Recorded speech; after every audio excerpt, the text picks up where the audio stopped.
the listing appointment is not won on slides, on having a great PDF, on having this great marketing presentation. It's won on connecting the dots so that they feel like you're the person that can solve their problem. And connecting the dots sometimes is who you know.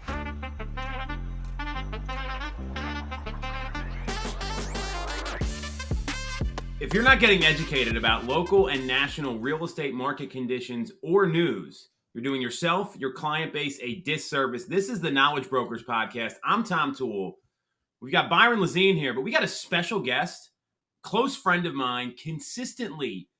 What about me? Not a close friend of mine? I told you not to screw up this You're not intro. a guest. You just interrupt it. You're like one of those guys at the debate. You start yelling. You're like, Close friend of ours. Close friend of ours, mine, whatever you want to say about her. An amazing woman in real estate, consistently ranked in the top 40 or 50 teams nationally on the Real Trends list.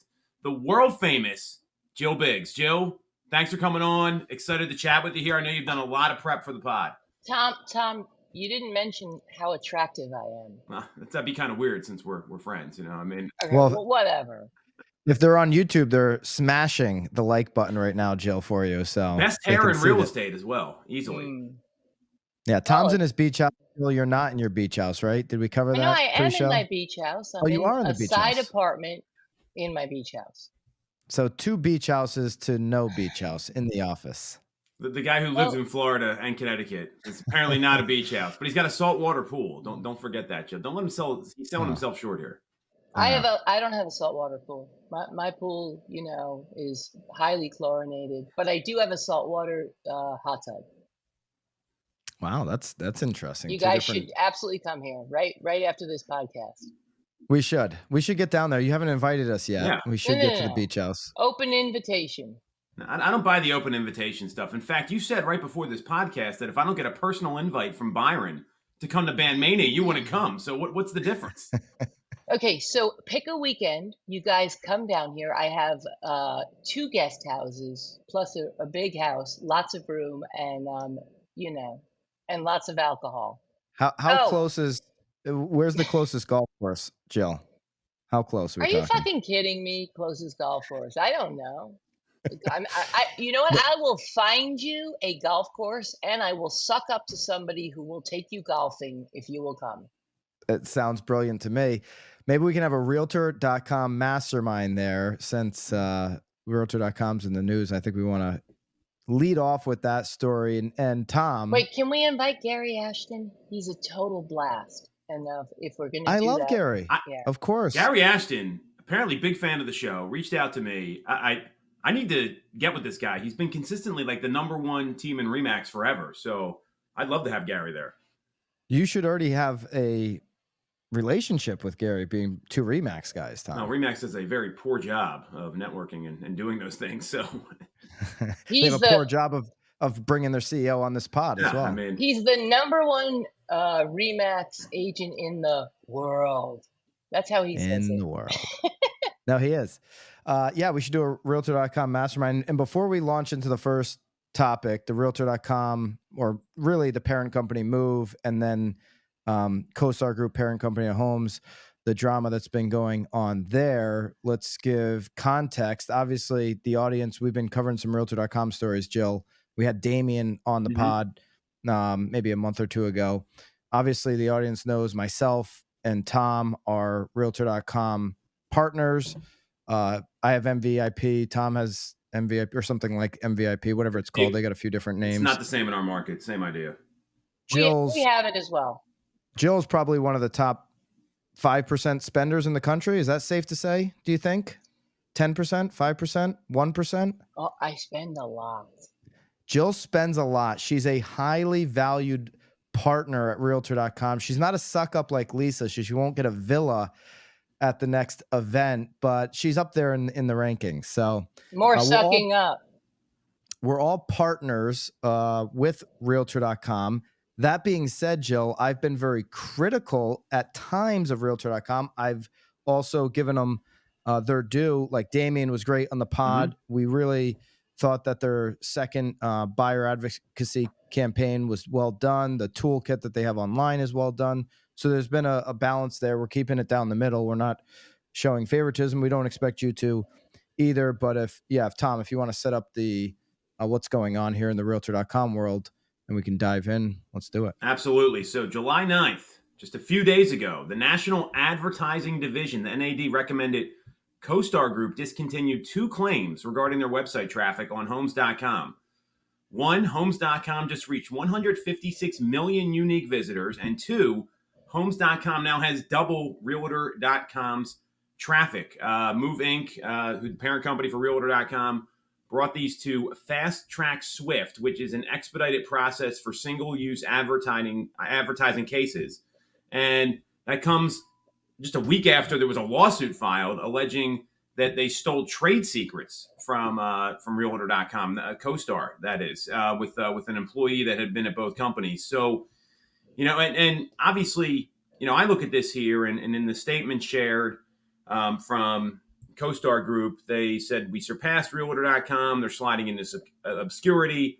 But the whole contention that Damien had on the pod was, that 156 million is other traffic from other sites that's under the CoStar umbrella. And when I look at this, and Damien came out and said, hey, we're pleased the NAD saw through CoStar's smoke and mirrors and put the issue to rest with the recommendation that CoStar withdraw their false advertising claims of 156 million unique visitors and having doubled the traffic of Realtor.com.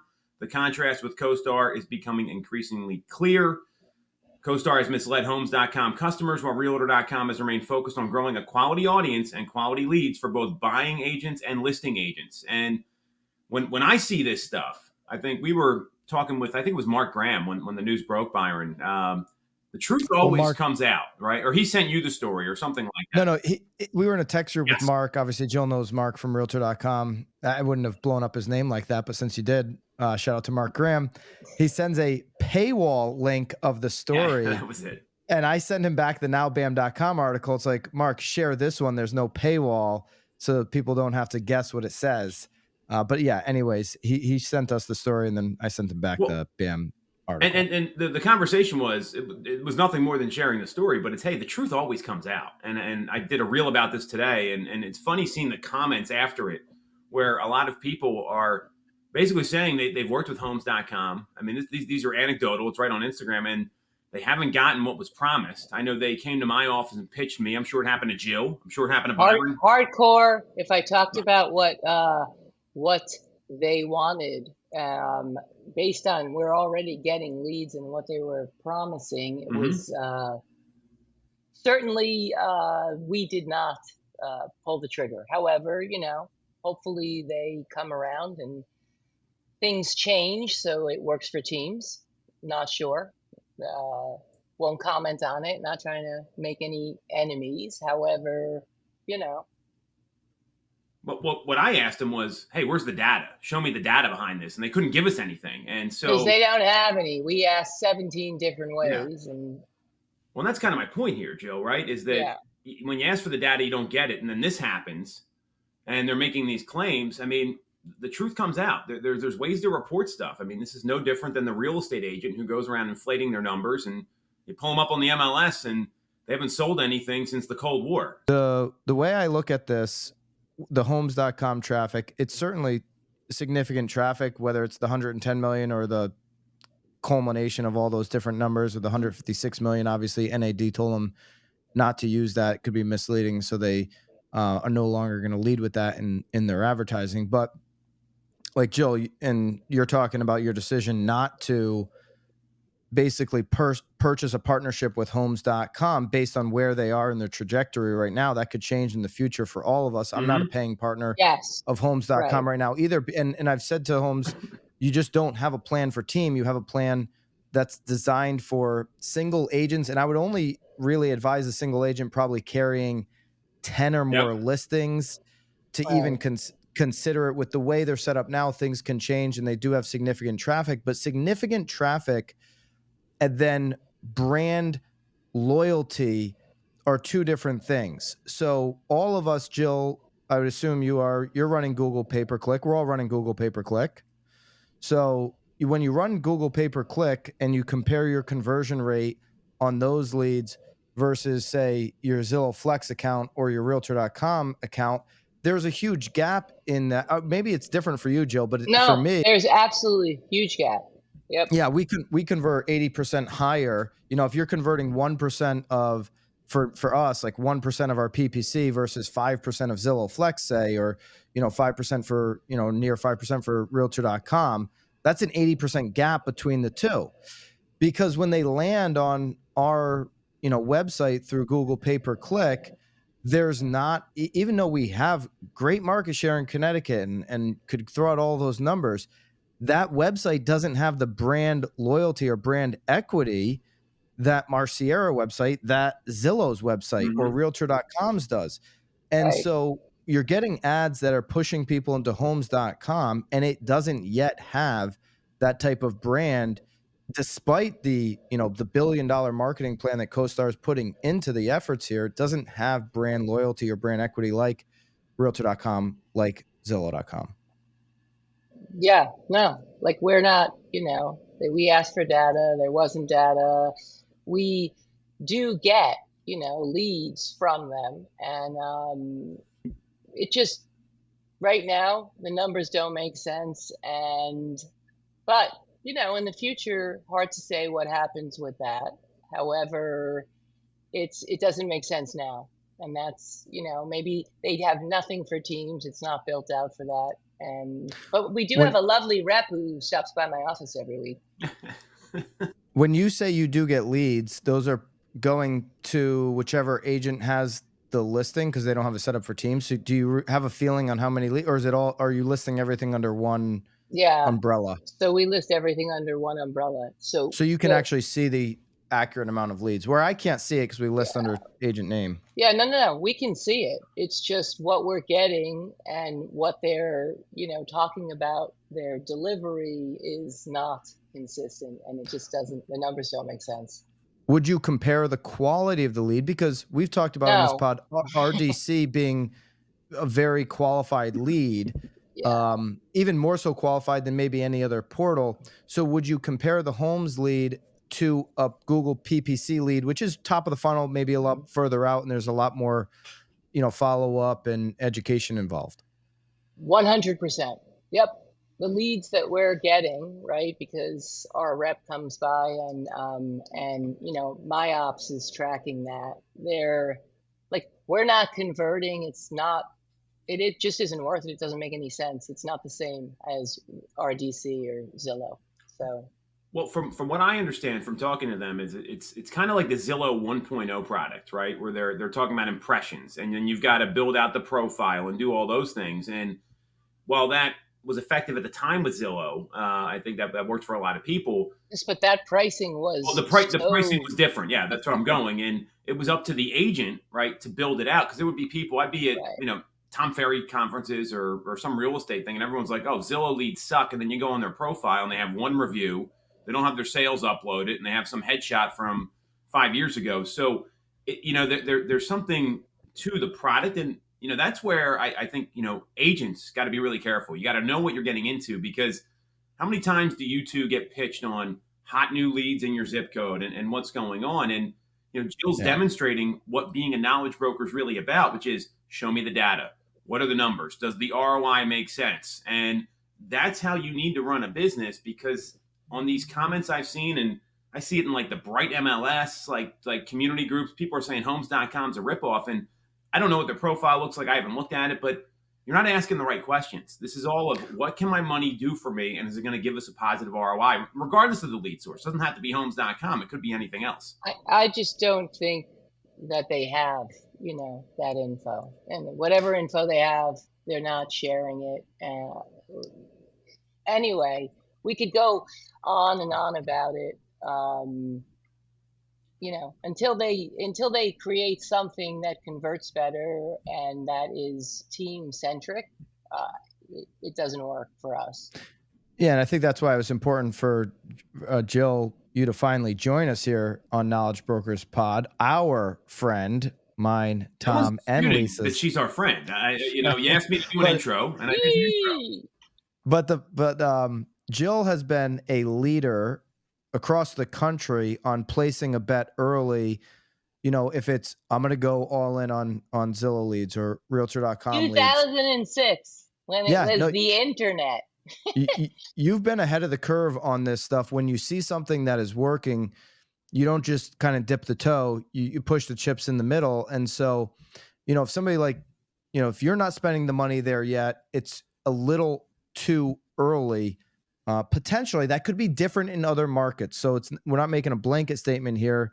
But we talked to a lot of we both all talked to a lot of team leaders. It's been the consensus in most major markets anyways.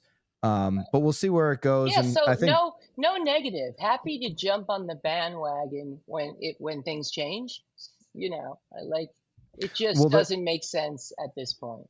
And I do think, what I will say, just going into projection mode, I do think things will change at some point if they stay committed to spending through the $1 billion. You spend that kind of money, you're going to make an impact, and you're going to get a lot of data that comes back. And if you apply those learnings, you should be able to start to chip away at the pie, the portal pie. And, we'll see what happens as things change. Maybe our dollars, our spend, our investment into homes will change. It'll be also interesting with the lawsuit.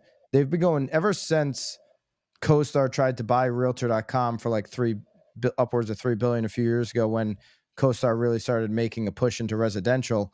There has been a very competitive relationship between CoStar and Move, or Homes and Realtor, and we'll see where this leads to if they're just going to keep along this path. It'd be great for the pod if they do. We want to get Andy Florence on here, so it'd be fantastic for the pod. There you go. All right, I mean, we got Tom. Damien. What else? So I mean, where's Andy? Where is Andy? We've got Damien, and Damien's supposed to come back. Did you invite Andy? What's your take on? We have invited Andy, and I'm still working on getting him on. What's your take on Damien? Because we had him on the pod, and you've obviously spent some time with Damien, probably more than me. What's your take on him as CEO of Realtor? So I'm pretty happy with them. Like, they're fairly proactive, and honestly, they're always aiming to help. Like, I'm impressed with what they're doing, and I like Damien. So, I'm watching, right? That I like that phase 2 came out. I got to spend some time with last week before, I don't know, I flew down to Nashville, and they had a little bit of a thing with Gary Ashton's team, and thing. Actually, apparently, Cristiano's said to him, "Why didn't you invite Byron and Tom right at the meeting?" Like, literally, it was the first thing that came up. No, but Chris, I'm sure Chris did say that. So I'm sure they're like, probably, who's Tom was the question, but that's a whole other stuff. Yeah, I actually think they're fairly collaborative and interested in feedback, and we get to do a lot of beta testing for a lot of different things. So that, like, it's nice to be asked and to kind of partner in what's going on. I feel like we have a little bit more insight, maybe a little bit more transparency than a lot of things that are happening now, which is how it used to be. Whatever. Anyway. Good. Right. Great feedback. So yeah. Anyway, I'm not like. Go ahead. No, go ahead. I wasn't really going to say anything. I've been warned not to say anything heinous. I'm keeping it all inside. Jill, we told you to go off the handle any moment you want. What else? What do we got next, Tom? We got some positive inflation news here. So yesterday, the CPI, the Consumer Price Index, declined 0.1% from May, putting the 12-month rate at 3%, the lowest level in about 3 years. And then the core CPI increased 0.1% and is 3.3% from a year ago. And that annual increase for the core rate was the smallest since April 2021. So good news around inflation. I think that's a real positive here. And, there's talks of, is a rate cut on the table again? If you look at what the CME group does, which they provide those projections about what the Fed's going to do at the next upcoming meeting, the projections are very favorable. Let me get you the numbers here. Why don't you guys react to that? We got a Fed. Oh, here it is. So the Fed got a meeting in 19 days from today. and they are placing a 93% chance we're going to see rates stay the same. But then the next meeting, there's now talks of a rate cut. So September yes, meeting, right? I think the September meeting's over 80% yes, chance of a rate cut. Is that true, yes. or am Yeah. I wrong? Yeah. No, we're hearing it on a local level. I have a great partner, lender who I really like and happens to be a friend, and they're really, feeling that the rates will cut. And half more than half of my client base works on Wall Street, so it's incredibly divided. And I guess, the election will be, we'll see. We'll see what happens, but for sure, the expectation, our buyers are out and expecting a rate cut and buying. Well, the big news, I mean, we're recording this on Friday morning at 10:30, so Friday's mortgage print isn't out yet, but ended the day on Thursday at 6.85. You could go back about 35 days and you were at 7.35. So that's a true half a point swing. That's meaningful to some buyers who are kind of on the border of their price range.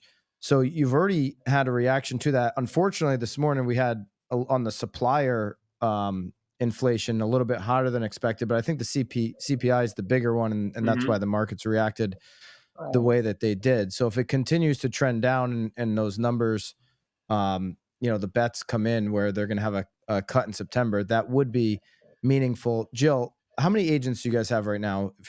Jill's in Hoboken, Jersey City, in case anyone's wondering. How many agents working right now with the team? I believe we have 57. Okay, so 50 plus agents. Are you seeing right now agents that are newer in the business really struggle to pick up market share? It's something I've definitely seen with my agents. It's been a longer grind for our agents. Maybe it's different for yours, but it's No, been a longer grind for the brand new agents. so More for of an uphill sure, battle. and we've been focused on, getting them trained so that, however, all of the change from, well, for us, actually, I think that on Wednesday, they now made it a law, right? We have to have our agreements signed prior to showing. We're actually at open houses now required to post prominently, and I'm not sure exactly what prominently means, that the agent hosting is representing, the seller, and that anything that they say, there's no confidentiality. And then we just got the permission for designated agency, which I don't know if you guys have that. We have dual agency. Every state's a little bit different, but I'm wondering if, since I'm a team, what does that mean? If I can have designated agency, can I have an agent on my team at the open house who's not representing the seller? Like, it's a little bit gray. Not sure exactly how that plays out. They pass laws and then they figure out what that really means after. So, but that I think is interesting for us.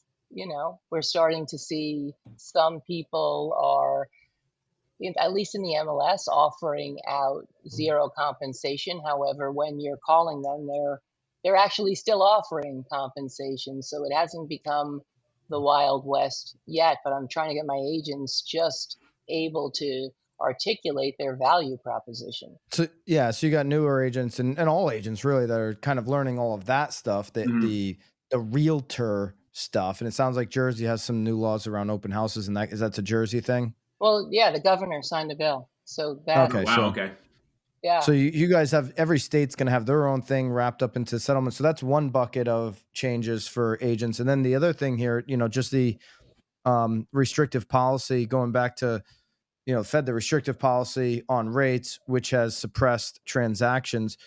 But the reason why I want to ask about the new agents and experienced agents of all levels, knowledge brokers, people who are training, like the ones that you're talking about here, Jill, when these rates do, I mean, we're at 6.85 yesterday. When they do get closer to 6, do you believe that the agents that are really working a healthy database, who are talking to a significant amount of leads or have access to those leads are going to see a boom, For or sure. transactions still going to be suppressed.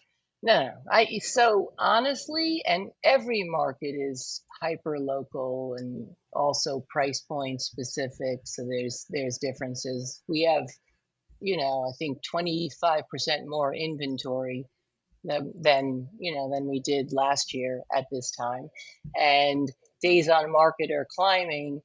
I think that actually my brand new agents are the changes in the buyer agency and all of that is going to help them. We're raising our commission rather than, I think the consumer is the person who's going to be impacted, and it's negatively. It's interesting. It'll be a hiccup for a bit. I think that I'm trying to keep everyone from going down a rabbit hole of fear. You know what I mean? Like it's going to be business as usual. And if it's not, right, if we do fall off 29-30% in buyer transactions, for us, it'll be business as usual, right? I think it's important to educate them. And, if you take a brand new agent and give them, the buyer agency, whatever, to have signed, it's no problem. They're used to it. Whatever it is, they can make a change because it's not a change. It's the way it always was. It's my older agents actually that I get more pushback from. But, I don't know what you're seeing, and I don't even know if I answered your freaking question, Brian. No, you did. You said, yeah, you thought there'd be a just called you Brian. That was the better part. Well, Byron, right? No, exactly. she didn't. Jesus Christ, no. Joe. I corrected myself immediately. I can't help it if your mother gave you a name that's not normal. Hopefully your mother's I'll not email watching. people, and my name is clearly at the bottom, Byron, and they'll write me back BRIAN. Yeah. Like, what are you? Are you also blind? That's. Listen, yesterday I was in the car with Phoebe, my kid Phoebe, right? And we know who Phoebe is. Yes, exactly. Phoebe spelled P-H-O-E-B-E, but they call her P-Hobie, Phoebe, right? So the guy calls and he says, "Is this Phoebe?" And she says, yes. She says, "Yes, Phoebe."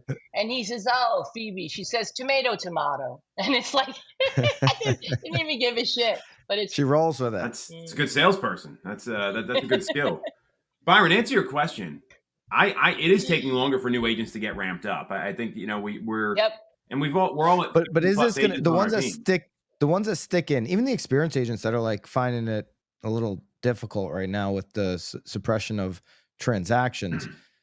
The ones that stick in, if you get a rate cut in September, if the 30 and 10-year normalizes and you get a 30-year closer to 6, you can forget about the 5s right now, but if you get it closer to 6, is it meaningful for business? I'm clear it will be. I mean, there's that chart out there. Maybe I can send it to Haley afterwards. That KCM chart, if you remember this, where they have it goes from green to red. And when you hit 6, all of a sudden buyers they're much more likely to transact. 6.5 is kind of this area we're in right now. Right. And it's going to bring costs down. So the people that are going to feel the pump in their business or the bounce, right, are the ones that are in conversations with folks now. And there was a chart out there. I'll share this with Haley as well from the Bright MLS, and they talked about what's causing people to transact right now. And it was all family related life issues. So if you can uncover that on these phone calls, I mean, first of all, you got to make phone calls. Like making 10 phone calls a week, just shut your business down. It's not going to do anything for you. But it's talking to people, seeing what they have go on, and then there's two things that happen with people on the sidelines waiting to transact. They get into the screw it phase, and they're like, "We're moving. That's it." And they get to that breaking point, right? Like the house is too small, the house is too big. I'm getting divorced. I can't take care of the place anymore. I've just had it. I'm sick of the hat. Like there's that breaking point that usually causes motivation. It's kind of like the screw it phase, if you will, right? And then there's also, wow, rates came down, or wow, I saw this great house, and there's some opportunity they see in the market. But you got to position yourself to be there. And I think that's what agents don't get. They expect to have it all be methodical. And it's like, all right, if I make this many phone calls or have this many conversations, I'm going to get this many appointments a day. Jill, you know this as well as anybody. They come in bunches. Yeah. Like you'll go in a drought, and then all of a sudden it's like 3 people out of nowhere the same day, and you're like, "Oh, let me book you here, let me book you." But it's all the work you do.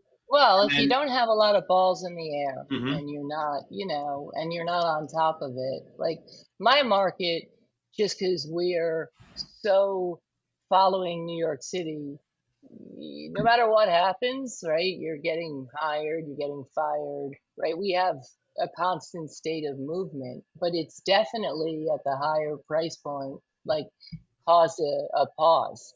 There, we're seeing them come out again just because of the expected, rate drops and being able to refi out of it. But I think, the affordability, right? We had just a massive change in affordability, Mhm. and I do believe if that rate drop happens, there's people queued up and they'll buy. But it is a little bit weird, right? We're all seeing it. Transactions are a little funky. Buyers are behaving a little bit differently. Things are taking longer, and I'm having more time spent on keeping our transactions moving forward than I was. So. I think you said something earlier that you got all the you have a really strong connection to Wall Street because of your client base, a bunch of them work on Wall Street. Mhm. Did you say it was 50-50 mindset on Wall Street of Oh like my God! we're going If to a you, bad economy versus a good economy? Is that what you meant we, by that? what I meant was we're so divided in politically, right? Where you're leaning and what opinions you have, Mhm. that it's better not to have an opinion. And every, like you just have to say a few things and shut up, and then they, verbally tell you where they're leaning. So what I meant by that 50-50 divide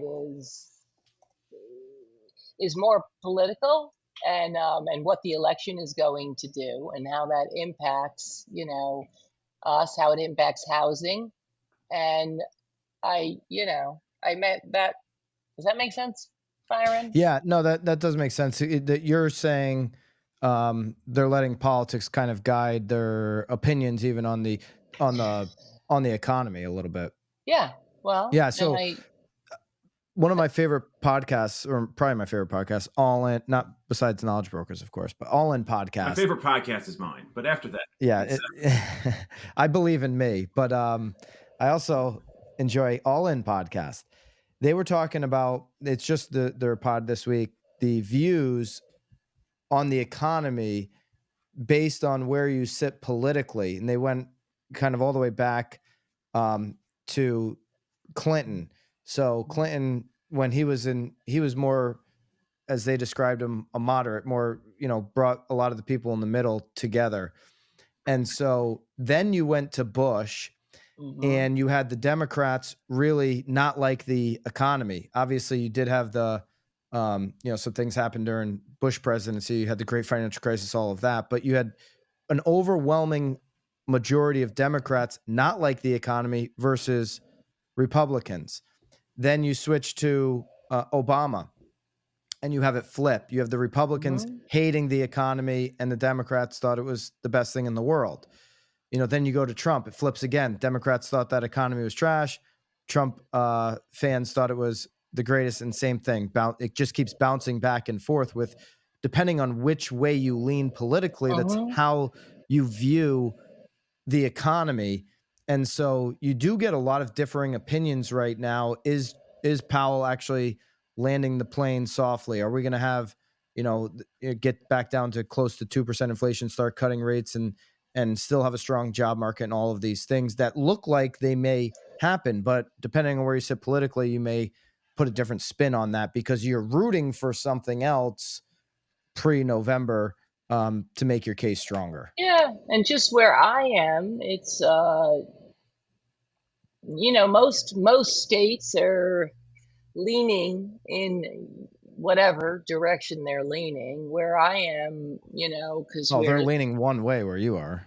yeah, so we're definitely it's interesting. It's interesting, and I do get to listen to lots of finance dudes and their opinions every day, which is entertaining. But finance guys Wall Street guys, are they both, they're probably leaning, there's probably is half of them are leaning one way, half of them, even Well, though that's, Hoboken is leaning left for sure, overwhelmingly, but the finance guys are probably on both, leaning all over the place, right? there's a lot of money. So And a it's lot why of I'm money, not baby. it's why I'm not political, because it's just that means half of the people will hate me. Well, I mean, if you want to commit career suicide as a real estate agent, just make a bunch of political comments and you've No, alienated I half the consumers. I mean, that's just a bad move. So love seeing social media and people out there. I'm like, what are you okay, thinking? Yeah, I well, agree with you. Yeah, taking sides on things that aren't even happening in this, like to the extreme on things that aren't even happening in this country, thinking that's going to get them a listing in their local community or local town. It's crazy. Hey, Tom, aren't you the person who didn't get the listing because you were wearing one of your baseball hats or No, it's something, and actually somebody this didn't really like your happened. team? It was a referral from Jill. This is I knew I got fucked. no, it was a referral from Jill, and I'm a Philadelphia Phillies fan because I live in Philadelphia. Like shocking. And the guy was a Mets fan because he was coming up from North Jersey, and he goes, I can never work with a Phillies fan. I'm like, well, then don't move to Philadelphia, asshole. How about that? Like, I mean, like, what do you expect here? That's how to handle a referral. No, he actually didn't even contact me. It was when the handoff got made. He had researched in my social media and saw I was a Phillies fan. So like, there's nothing you can do about that. That this is real life, but it's a big lesson to people with what you're talking about. With like, whatever you post, it's out there. Like, don't be an idiot and really think this stuff through. But what I want to know is, why would you wear a hat? I didn't wear a hat. I only wear a hat on the beach because I'm balding and I don't want to get sunburned. I don't wear hats at all. So what did he see? It was I think it was a post from like when they won the World Series or something. It was a social media post. Yeah. Okay. It wasn't, yeah, he looked him up before he called him, and then then he decided, yeah, you're not my guy. Yeah, I mean, but you know what? That's okay. You get to have your tribe. I mean, but it's not about tribe. I mean, that's an extreme example. Like, what are you supposed to do? But like, that's a great lesson for people. I mean, I couldn't have done anything differently there. But while posting all the nonsense about politics, knowledge brokers, no, but people don't do that. Really put stuff out there that is, I listen. I look up everybody. We all do. Absolutely. Right? I look up people that are thinking about coming on the team.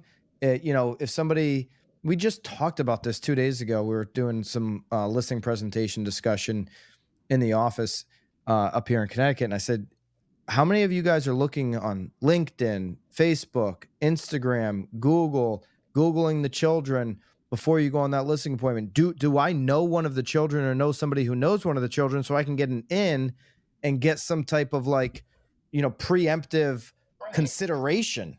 That these are all important things.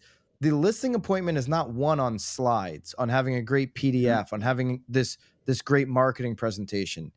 It's won on connecting the dots so that they feel like you're the person that can solve their problem. And connecting the dots sometimes is who you know. It's sometimes just being able to talk to them and look them in the eyes and understand where they're coming from and address all those concerns. Those are how you win the listing appointment, not a PDF. Yeah, no. And I think that like, know, and trust, right? And figuring out how to build rapport. So everybody looks up everybody. And people, I think agents, well, everyone, children need to be mindful, that lives, and we're all out there stalking each other and making our own judgments based on that. And so that's a little scary. That's more scary for me as a mom, right? Like, my kids are mostly past the hump, but I spent years, you guys have younger children, saying, take that shit down. What are you, out of your mind? Like, this is what goes on in the Biggs household 24/7. Well, do you want to get a job? No. Right? If I were an employer and I saw that, I don't. Yeah. Well, that's why you employed them all. Yeah. Well, we had to get our two oldest kids exactly cell phones, right? They go to middle school, they come home by themselves, and like, you don't even think about this stuff. And I think you're absolutely right, Jill, that like my daughter's like putting backgrounds on her phone. I'll tell you guys off air what she put on there. I'm like, you can't do that. Like, this is not good. Like, what are you doing? She just got this phone yesterday, and I'm like, hey, this is like there's some ground rules here, Gina. Like you need to listen to me. Trust me. Was this her first phone? Yeah, she's going to middle school next year, and she's going to this dance competition in Atlantic City. She's going to be on her own a little bit with her friends. So we wanted to be able to. We got like they take the bus home. It's I don't. This is apparently when kids get cell phones now. So she got it yesterday. What's the age? So she's going to be a fifth grader, but she's 10. She just turned 10. So 10 is the double digits is when you get the phone. Do you agree with that, Jill? It's middle Well, school. actually, Middle school was the decision. Our school district in Hoboken, it's fourth grade because in fourth grade you let them walk from place to place in groups, and so you want them to have a phone, but but that means they're on that phone, and I don't care. Like at this point, you can set all these parental controls and limit all types of things. My children are better at everything as far as technology goes than I am. I'm like, I give them, I'm like, can you get in here? I don't know what the password is. It's like 3 minutes later, they're hacked in, and like that's frightening, right? So my 7-year-old, because her iPad has YouTube Kids on there, but she found a way to get onto Safari, and then so she wasn't even on YouTube, the app. She was on YouTube.com. I come around the corner, I hear Mr. Beast's voice, which I'm glad she landed on Mr. Beast because he's not that bad. He's doing all those gamifying basically his YouTube videos.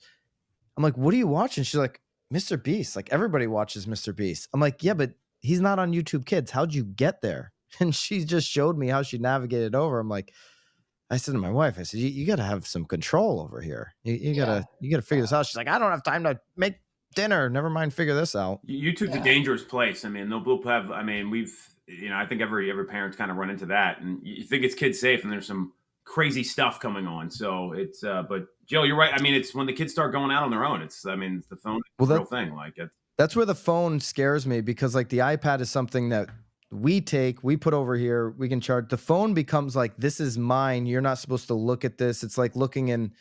We don't play in that a closet or something. Toole household, and we like I set it up yesterday, and you can put age parameters on there. I mean, there's still ways to get around it, but I mean, my son actually doesn't pay attention to his phone that much. His uncle was texting him, and he didn't text him back. He's like, Leo, what the hell? And so it's actually I'm kind of happy about that. But all right, we knew we'd go off the rails with Jill here, but what are we wrapping with? Because I've got a hard stop coming up. So we got CPI data. We got housing challenges. I'm going to talk about Powell's comments if we got a second for that. So he had a testimony this week. Byron, you covered this on the hot sheet, and there was a couple questions here I wanted to go over the answers with. So it was Senator John Tester from Montana. He asked a question about Montana housing being a big issue, whether it's the towns or the medium-sized towns or the small towns. And he was wondering how housing challenges fit into the overall economic picture that he's seeing. Powell said, I would agree with you. We have significant housing issues in the country, and we've had them before the pandemic. The pandemic created new distortions. And he went on to say that the best thing he can do for housing is to succeed in getting inflation down to 2% on a sustainable basis, so rates can come down so that the housing market can back to where it was at the pre-pandemic normal, which is to say still a housing shortage, but not dealing with the kinds of specific things we're dealing with now. So if inflation does come down to 2%, I mean, it's progressing, right? We're at, let's call it 3 with the CPI data. I'm afraid rates are going to come down and we're going to see even a bigger frenzy on housing. I mean, that's how, and a lot of people have been saying this. Is that what you two think? Well, one, I don't know that inflation will come down to 2% because of how much money for sure we printed. Right. That's a made up number that came from some guy in New Zealand years ago, and we kind of just stole it and stuck with it. So that, I mean, the Wall Street bros that Jill hang out with could probably articulate that better than I am, but that's the target. But maybe we get to 2.5. We don't really know where we're going to land on this thing with how much we've never printed this much money. And so we're kind of learning as we go on that. And if that is the case, by the way, say we land somewhere on 2.5, that means the federal interest rate can only go down so far. Mm-hmm. You can't go below inflation, right? That's why they want it at 2, so they can lower it as much as they possibly can, but they have to stay, a percentage above inflation. And so if it sticks at 3 where we're at now, or 2.5, the 30-year fix can only go down so far. Powell's comment about if we get back, as the interest rate does lower, and he's saying that it will go down, and obviously as the 30-year fix would hopefully follow that trend, or the 10-year and 30-year gap would, shrink. You will see a real estate market normalize, because some of these homeowners who do want to move are going to get off the sidelines. We know that the lock-in effect will weaken.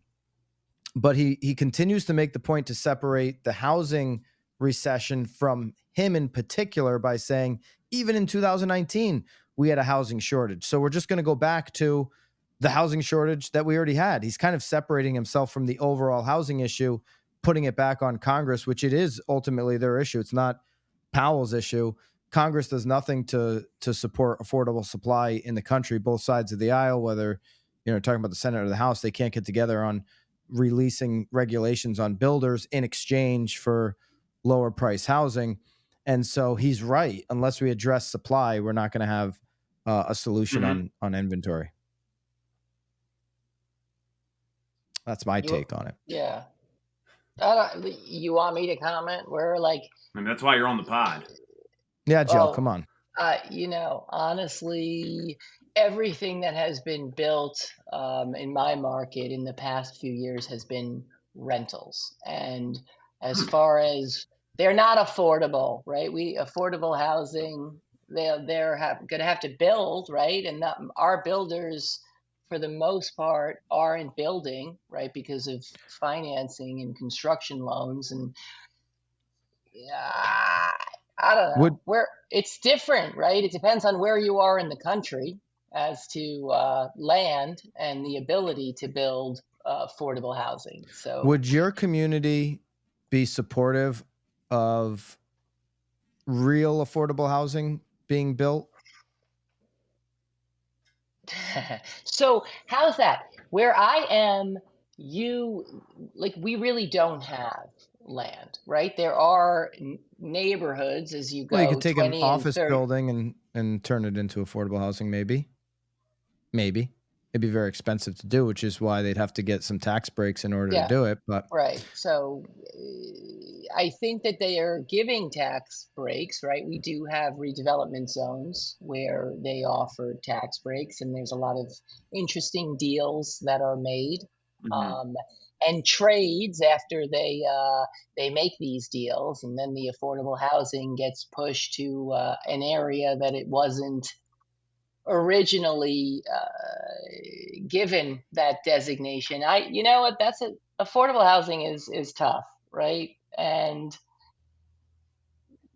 I don't know. I read all those articles that you sent me. I do not think that everything. Oh, they don't know that. So remember, I sell frickin' houses. Byron is sitting on here reading and absorbing, and sent me like 6 articles so that I could actually know what he was talking about. And we want the real life experience here, Jill. I mean, you're talking about how your market I know is priced out for. That's very real. I know a lot about real estate and a lot about my area. I was curious about your area in particular, because Hoboken, a community outside of Manhattan, a lot of the people that live in Hoboken tend to vote for some of the people on the left side of the aisle in Congress who are asking Jerome Powell a bunch of these questions and driving affordable housing down his throat, even though Jerome Powell, being the chairman of the Fed, can't control that. So I was just curious if you felt like those same folks who are voting for those Congress people asking those questions, which in reality, those Congress people are not doing anything about the issue, if they would feel comfortable with affordable housing blocks inside their community. No, they wouldn't. I think that's in every community. So I agree with you. I mean, does it mean that they're not, putting up affordable housing in some of our surrounding areas, right? Where you drive 30 minutes away, there is affordable housing, but it's very different where I am. There's up and coming neighborhoods, redevelopment zones that are, getting tax breaks and builder breaks for putting up blocks of affordable housing within, a higher end building, and it's a lot of the time it's just you're grouping people together into specific areas, which I don't know that I'm supposed to say that, but that's what ends up happening. Am I not allowed to say that? I don't know. I Me think you can neither. say you Jill Biggs. You can say whatever you Whatever. want. It's tough. It's like what happens is that, our taxes, like Jersey City's taxes, have gone up so significantly that the older people that have lived there for years can no longer afford their taxes. And it's a Yeah. fairly big a big city, so it needs taxes in order to help with the schools, and it's complicated, right? But Hoboken is 1 square mile. We don't have affordable housing, okay? Well, They've We have unaffordable housing. We have unaffordable housing. Exactly. That's what we sell. All right. Well, this was good. Tom, did you have something you want to add on there? I think the point is what Jill said is that it is complicated, right? Like people want these great school systems, and people got to pay the taxes. Like there's a lot more to unpack here, and about affordable. When we've talked about it, just loosening development requirements, tax breaks for builders. There's solutions here, but I don't think anything's going to fix this in one shot. I mean, that's really there's so many complications involved. You'll hear talking points on both sides of the aisle leading up to November, and you'll see nothing happen come January. And any of these issues, that's one thing you can take to the bank. Yeah. All right. Well, there you go. Let us know in the comments on YouTube. Make sure you're subscribed on YouTube. Let us know in the comments there if you're listening there. If you want Jill back. Lisa desperately wants Jill to come back because she's in Italy, so she had to miss this one. But when she's back, she wants her bestie, Jill, to join Knowledge Brokers as often as she can. So let us know in the comments if you agree. If you're on Apple, Spotify, I'd love for you to leave us a review. Jill, I'm hoping to get an invite to the beach house soon. Okay, you are both invited. No, I need a personal text message from. Yeah, that's what you said. Listen, for the pod. And Tom, you could bring your kids. We could stuff them in the side apartment. Tom, how close are your beach houses to? Maybe you could walk down the beach. It's probably like 2 hours. Eventually, would be my guess. It's 2-hour walk. There you go. No, eventually get drive. there. The walk would be. I'll see you in August. Speaking of the beaches, there's one place you should get, and that's next Wednesday, July 17th. You should get on the BAM BBQ virtual event, 12 to 3. We'll put the link down below. It's the third virtual event of the year. We're doing some giveaways. Is that where we're having White Claws? You can have White Claws. Yes. I drink Happy Dads now. They have electrolyte. It's better. If everybody here in the office, if the girls will let me light up a cigar, maybe I'll light up a cigar in the office for the BAM BBQ. Probably won't let me have. You have better luck having a drink in the office and lighting a cigar indoors anywhere these days. So I did an interview. Stacy Sutter is the #1 REO broker in Houston back in the day, and he's the CEO of Summit VA. Jill, you probably use Summit VA, right? Mm-hmm. I use Summit VA. Tom, are you using Summit right now? Or? I'm not. I know Doug uses Doug introduced us to them years ago. That was kind of when they were launching the company. Anyways, Stacy and I both have a passion for cigars. So we he set it up in Dallas. We were like, let's use one of his friends' cigar lounges. It was a beautiful space. It was like 5,000 square feet, brand new building. And we do this cigar interview. And we post a clip on Instagram, and Haley, did you see how many haters I got? They're like, what are you doing smoking you shouldn't be smoking a cigar. Just stick to your, I'm like, hey, we said it on the pod. We both have a passion for cigars. We're sitting here for an hour talking anyways. We're going to have a cigar. I didn't know where all the negativity came from on the cigar. Go. You had it out there. You had it out there. It's no different than being a fan of your hometown team. Hopefully it didn't cost you any business, Byron. I mean, that's the lesson. I think it got me because there was a lot of people that liked it too. So it goes both ways, just like Jill calling everybody in her community left-leaning. We'll see how that goes for her. They'll probably cheer her on for that. I think you're the one that did that, but that's okay. Yeah, that would be you. Oh, that was me. I'm sorry. That was me. I'm sorry. Don't get offended. That's your Knowledge Brokers pod for this week. We'll have Jill back. Jill, thanks for coming. It was good to see you guys.